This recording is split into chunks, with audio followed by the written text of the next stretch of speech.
I have a giant pile of books next to me, so I have to make a book haul. So let's just get right into it. I'm going to start off with a book I already own 4 copies of, and that's A Confederacy of Dunces, my favorite piece of literary fiction ever written. And I bought this because I'm going to end up giving it to someone. I always keep 1 or 2 spare copies so that when I'm talking with someone and they're like, hey, what book would you recommend to me? And then we dig a little deeper, and if they're even remotely interested in it, I just go, bam, here you go, take this copy. You can keep it. And then maybe they feel guilty and they read it. Well, more often than not, they just feel guilty and never read it. But that's okay because at least I tried. A lot of these are paired up in interesting ways. So let me know if you notice any of the themes as we go through here. But let's just start off with 2 of my favorite finds. I found at my favorite bookstore like 3 weeks apart, and I couldn't believe they were there. I'm hoping more of them come out because it seems like every time I go there, there's another one. Now, a while back, I showed you a really cool, rare Robert E. Howard book from Bison Books. Well, I found another, and it is Robert E. Howard, Boxing Stories. I was not going to buy this because it's not cheap, and it's only a paperback, while the other one I bought was a hardcover. But I looked into Waterfront Fists, the hardcover collection of Robert E. Howard's boxing that I already owned, and there's only 2 stories in common between the 2.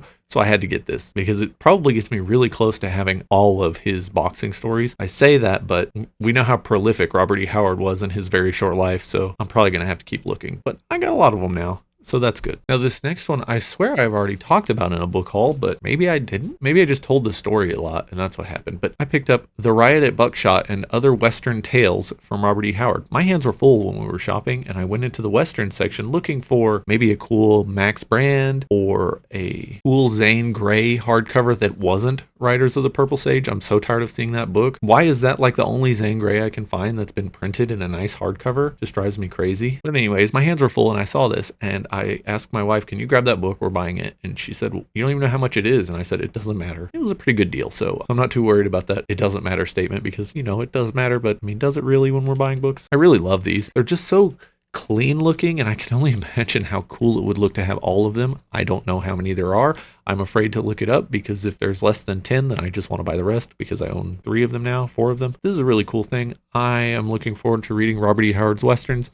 I'm pretty sure he'll do a really good job because the way he describes environments is already very good. And now we're going to have him describing some of the environments he grew up in. It's just going to be probably beautifully written, even if the stories are a little corny. I don't care. This next one is Caesar's Legion, the epic saga of Julius Caesar's elite 10th Legion and the armies of Rome by Stephen Dando Collins. This just seems really interesting. And as a up and coming Romaboo, I felt obligated to buy it. It just looked cool. I always crack a book open basically to the middle and read a few passages, doesn't matter if it's fiction or nonfiction, just to see if the writing style vibes with me, and this seemed pretty good. So I am looking forward to it. I don't know anything about the 10th Legion, so this will be a pretty good read. I really like the Osprey Publishing books. The problem is there are a lot of them, and the path to being a completionist of those books is a path that leads to madness. So I try to pace myself when it comes to picking up books from that collection, but I had to get this. The Roman Army from Caesar to Trajan. It just looks great. I really like these. They're very fun, very short, tiny reads. The best thing is all the photographs and the illustrations, and it works as just a really good introduction to whatever subject you're wanting to focus on. So reading this and then reading about Caesar's Legion is great because I have a little more context for what these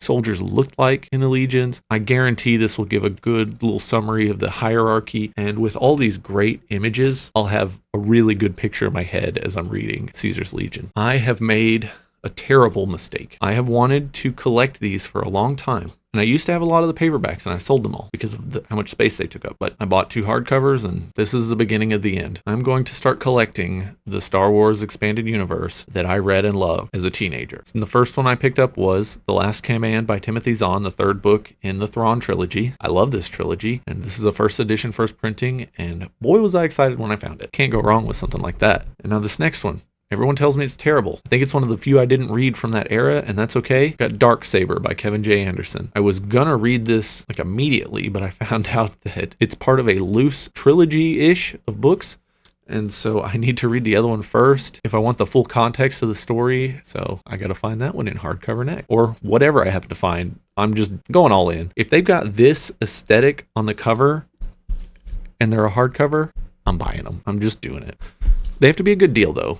I'm not getting crazy with that. That I can take the rest of my life to find. Speaking of mistakes, I made another one. I have avoided collecting pulp magazines because they are very fickle. They like to fall apart on you, and I mostly want to collect them for the art on the front. So I set some parameters. Well, a parameter, and that parameter is there has to be a John D. MacDonald story in it. And wouldn't you know, I found one of my favorite covers immediately for a reasonable price, and that is the September 1951 copy of Startling Stories, and it has a story from Jack Vance and a story from John D. MacDonald, and I love this cover. It's just so cool. It is the most atomic era sci-fi cover I've ever seen in person. So this one is going to get framed. It's not in the best shape.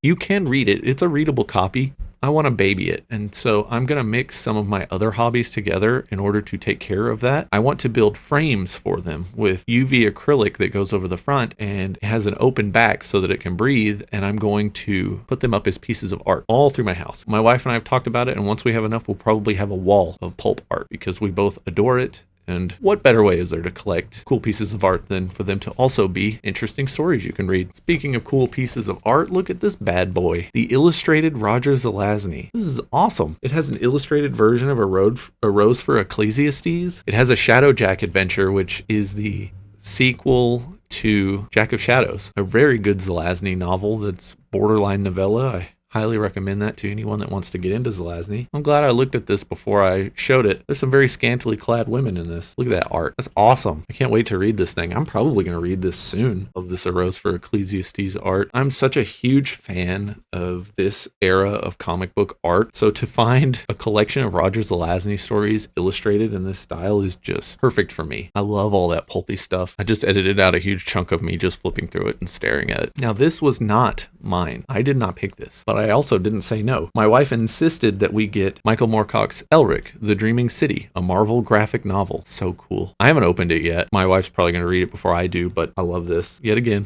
more amazing art. At Recycled Books, when they put price tags on stuff, they also have commentary on the price tag sometimes. I know you can't see it, but it just says sick. It is sick. So when a man has a child and reaches middle age, they are forced to make a decision, and that decision is, what war are you going to be obsessed with? Now, most people pick World War II, and I have dabbled. And then we have the Civil War buffs here in the United States. But my war that I chose when I hit my 30s was World War I. And we've got The War to End All Wars, The American Military Experience in World War I by Edward M. Kaufman. Got a blurb from Stephen Ambrose on the back. That's awesome. This is from the University Press of Kentucky, and I am really looking forward to this. I love me a World War I book. Storm of Steel by Ernst Junger is one of my favorite nonfiction books ever written. Can't recommend that enough. I just gifted that to someone. He is not middle-aged. He is a teenager, and for some reason is obsessed with reading about World War I and will not read fiction, so I couldn't give him All Quiet on the Western Front, so I just gifted him a copy of Storm of Steel. Yeah, The War to End All Wars. I want to read this sooner than later. Maybe this should be on my 40 before 40. Now, I said earlier in this video that I avoid collecting Osprey military books because down that path lies madness. Well, I picked up Kaiserschlacht 1918 in the campaign series, The Final German Offensive. I wasn't going to get this because the campaign books are just okay. I really prefer the ones that are covering an entire army or a special operations unit or something like that, or even the ones that cover forts. There's one about castles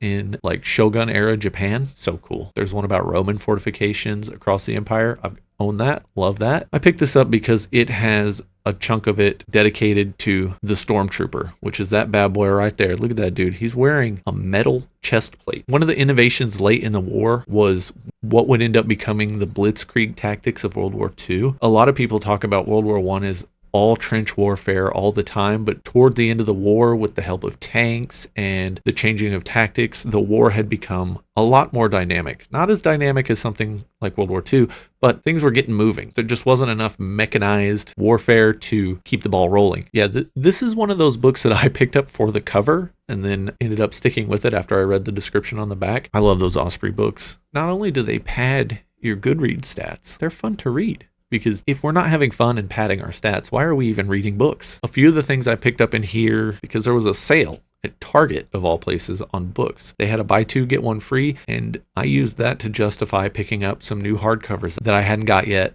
and I didn't want to give money to Amazon. And my local Barnes & Noble was smoking crack when it came to the prices of some of these. I picked up No Life Forsaken, this baby hardcover. I forgot that Tor decided to shrinky-dink their hardcovers, and you know, I'm not very happy with it. The font is really faint, and look at the margin up top. The only other time I've seen a margin like this is in the Nightshade Books collection of Glenn Cook's novels. Wrath of Kings is the last 3 books in the Dread Empire fantasy series. In that one, they had to fit 3 very big books into a very big book, so the margins are just like gone all the way around it. But in that, it's okay because it's still a full-size hardcover. I'm not a fan of the shrinky-dink hardcovers. I'm not going to return it or anything, but I am going to complain about it. I will point out this little bit of kind of theme in these books so far. We've got No Life Forsaken, part of the Witness series, which takes place after the Malazan Book of the Fallen series. You follow Malazan Marines and a lot of that stuff. I haven't read No Life Forsaken, and I haven't read The God Is Not Willing yet, but when I think of those books, I think about things like the Black Company and the Malazan Marines. And I picked up Band of Blades, military fantasy with the Forged in the Dark rules. Now, Forged in the Dark is the rule system for Blades in the Dark, but what this is tell me if this sounds familiar. You're in a military company with a command structure that involves a captain, a lieutenant, an analyst, and even a medic of some kind. Now, you have these specialized characters, and then you have the band itself. This is literally the Black Company, the RPG, before the actual one comes out. This has been out for a while. It's a lot more narrative focused, and it involves a company escaping from a battle they lost, and they are trying to fight their way back to safety against a relentless horde. When you read the description of what the story is on the back, you're like, bro, that is a Black Company novel. Or, wow, that's the Malazan Marines trying to escape from something. It sounds very awesome. It is a rule set I have always been interested in. I have a special edition copy of Blades in the Dark, and I really want to get to playing them, and, I wasn't going to say no to such a cool hardcover copy. And it's worth it just to go through and look at the art and stuff, too. One of my favorite things about tabletop RPG books is the art. Love it so much. Speaking of the Black Company, I got my hardcover copy of Lies Weeping. I've already read this. I got a digital review copy a while back. I've already talked about it. And now that it is out, I want to read it again. But I still don't think I can make a review video about it because what am I going to do? Say, well, I can't talk about much because this spoils the 10-ish books that came before it, but it's real good. My wife picked it up and she said, do I know any of the people on this cover? And she's read the first 4 books in the Black Company series. And I said, nope, you don't know a single one of them. And you won't for a while. And she's like, well, okay, whatever. And it just made me think about how, while I love that this book exists, I also really hope that it's more than just the hardcore Black Company stands that buy it, because I don't know if it's going to sell well if it doesn't, but the fact that it was being sold on Target's website means there's probably enough interest out there. The good thing about this huge haul is I've actually read some of these books, so it's not as oppressive as some hauls, and one of the ones that I've read is Empire of Silence. I did not have a physical copy of this, and I really wanted one. I will eventually get all of them as long as I keep enjoying them, and you got to start somewhere, so I started with this hardcover copy. The book is chonky. I forgot that it was a little bit of a hefty book. See, this has very narrow margins as well, but it's not as bad as No Life Forsaken. And the print is a lot darker on here. I'm super sensitive to print now. With my eyes going bad, it is a struggle at times to read some stuff. That's why mass market paperbacks are almost a chore at times. I picked this up thinking, oh, cool, this autographed copy will be fun to read sometime soon. Then I found out it's like the 3rd book in a series, and that is Prayers for Rain by Dennis Lehane. Found this autographed copy for dirt cheap, don't know why. Looked it up online, and I guess there's a lot of them, but also it's freaking signed, so why is it so cheap? I'm not going to complain, but I am going to question it. I will get to Dennis Lehane. I have now bought 2 signed books from him. I gifted one of them, and what can I say? I'll get 2 of his books eventually. They seem way up my alley. Let me know in the comments where I should start with Dennis Lehane. Please don't say Mystic River. Other than that, I am open to suggestions. Now, this first edition, first printing of this book was not chosen by me. I showed it to my wife, and she read the little teaser on the dust jacket and said, we're buying this. I said, well, okay, sounds good. When are we reading it? Because we'll read it together. And that is The Alienist by Caleb Carr. It takes place in New York City in 1896, and it is about a crime reporter and a psychologist, or an alienist as they were known at the time, trying to solve the case of what I think a serial killer, and the police commissioner is Teddy Roosevelt, which I forgot that happened because sometimes I forget that Teddy Roosevelt was New York politics for a long time. But yeah, The Alienist, very beautiful copy, first edition, first printing. I wasn't going to say no when my wife insisted that we buy it, and hopefully we can read it maybe next month. So I got to tell y'all, Ollie's, The discount store is a very dangerous place. You go in there and their books are basically free. How do you say no to a $4 hardcover in a series you already adore? I got Don Winslow's City of Dreams. I read City of Fire last week, and it's probably my book of the month and in the running for one of my favorite books of the entire year. It is beautiful. You will find out in my wrap up. I'm going to stop there. But yeah, how was I going to say no to this after I'd already started City on Fire? I am now one book away from having all of these in very beautiful hardcovers. So let's keep going and talk about The Danger at Ollie's. I haven't even read the first book in this series, but I wasn't going to say no to the $4 hardcover of The Fires of Vengeance by Evan Winter. I'm pretty sure I'm going to like these. And if I don't, I'm pretty sure I know someone that would appreciate these books in first edition first printing. I did see the blurb on the front, and it is foreshadowing for some other things I picked up. A major new talent, Anthony Ryan. Now, this next one I just had to have because I love the series, and that is Memories Legion, the Complete Expanse story collection. So what's crazy is I've read all but the last 2 books, and I have never read the short fiction. The big reason I didn't was because I did the series on audio, and until very recently, most of the short fiction wasn't on audio, and it was sold as ebooks, and I didn't have time for that. Also, I forgot. But now I have them all in this nifty little hardcover, and I do want to reread the series eventually. When I do, I will be checking these out in between each book. I love this blurb on the front. Interplanetary adventure the way it ought to be written. George R.R. Martin. That same blurb that he does on everything. It's great. So yeah, beware of Ollie's, because not only did I buy that, I bought 3 copies of the same book with the intention of giving them out to people for a buddy read that I can hopefully make a video about. Maybe that will happen, or maybe they will tell me no. Don't talk to me anymore, nerd. We will find out. Now, I picked up a trilogy because I had never read anything from this author, and I had wanted to because I'm trying to read more fantasy from the last like 15-ish years, 20 years, because for some reason I've got a little bit of fantasy from about 2005 to 2025. And then before that, I've read like all of the heavy hitters. I'm trying to fill in the gaps after that. I think my brain is just calcifying or something, so I forget that books were written during that time because I really wasn't buying a lot of books other than things that were older, that were used, and affordable for my broke self. But I saw this trilogy at my favorite bookstore. It was bundled up. It was $20. They're all first edition, first printings. And I thought, hey, let's get it. I was looking at it and my mom was like, I'm gonna buy that if you don't. And I said, I'm gonna buy it. They're mine. I read Bloodsong, a Raven's Shadow novel by Anthony Ryan. And along with that, I got Queen of Fire and Tower Lord. Why does it explicitly say never before published on the front? I don't understand. Bloodsong was okay. I had problems with the narrative structure of the story, along with a few other things, but there were things I enjoyed in it, and I might end up giving the other books a chance, but I had to take a break. So when I finished Bloodsong, I just thought, it's good, like it's perfectly readable, competent writing, just not for me, because I look at the reviews for it online and people love it. It's got like a 4.4 or something on Goodreads, which is pretty darn high. And yeah, I just don't know. Maybe it's just not for me, which is fine. There's a lot of books that aren't for everyone. Like Court here. He doesn't read anything. He doesn't have time for books. He's either sleeping or destroying my stuff. Can't make time to learn to read. That's all I got. I hope you enjoyed this book haul. It's way too many books.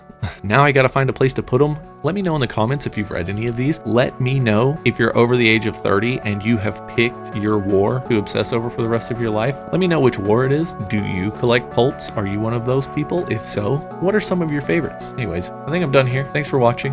And with that, I'll see you next time.